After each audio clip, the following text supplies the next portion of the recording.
Depuis son mariage, elle rayonne. Séparée du père de ses 2 filles, Karine Viard a retrouvé l'amour il y a quelques années dans les bras du sexy Manuel Herrero, qu'elle a fini par épouser il y a 1 an. Un mariage qui s'était déroulé à l'église mais dans des tenues peu conventionnelles. Invitée dans Télématin ce lundi, elle est revenue sur ce choix avec le sourire. Actrice incontournable du cinéma français, Karine Viard, qui avait commencé par des rôles comiques, a réussi ces dernières années un virage impressionnant vers les films et les rôles plus sérieux et même dramatiques.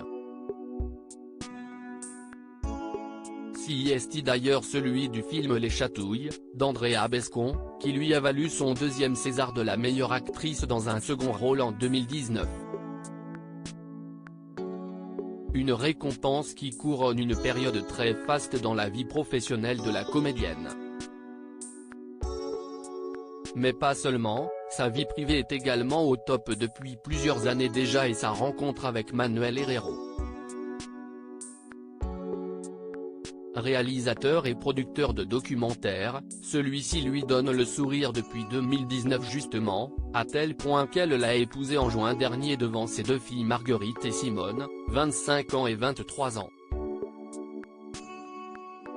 Un mariage qui s'était déroulé en 2 temps, d'abord à la mairie, dans une sage et courte robe blanche, puis à l'église, où elle avait enfilé une robe étonnante, argentée aux manches bouffantes. Et si est sur cette tenue qu'elle a été interrogée dans Télématin ce lundi par Thomas Soto, qui tenait à savoir où elle avait eu cette idée. Le projet c'était de se marier à l'église pour tout ce que ça a de sacré. On se disait que signer un papier devant monsieur le maire, si est un truc, mais l'église, c'était vraiment sacré, donc on avait envie de ça, a-t-elle d'abord raconté avant d'expliquer qu'elle ne se serait pas vue faire autrement. Après, je ne suis pas arrivée en robe blanche, robe longue, la traîne et tout, si est absurde à mon âge. Une actrice progressiste et engagée, la maman des 2 jeunes femmes, dont le père est son ex, Laurent Machuel, assume pourtant d'avoir voulu se marier devant Dieu.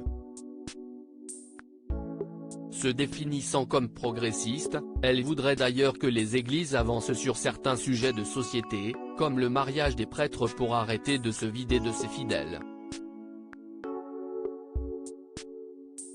Vous pensez que l'église ne réussit pas à s'adapter à la société actuelle ? Lui a même demandé le présentateur Thomas Soto, avant qu'elle ne réponde par l'affirmative.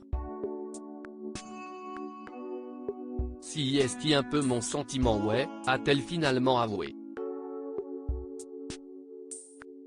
Une actrice engagée, dont le prochain film concerne justement la place des femmes dans l'église.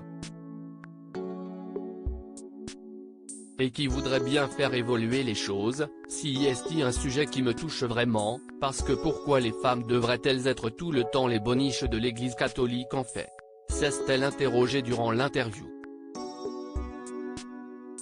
Une prise de position qui lui ressemble et que l'on pourra découvrir dans Magnificat, en salle mercredi.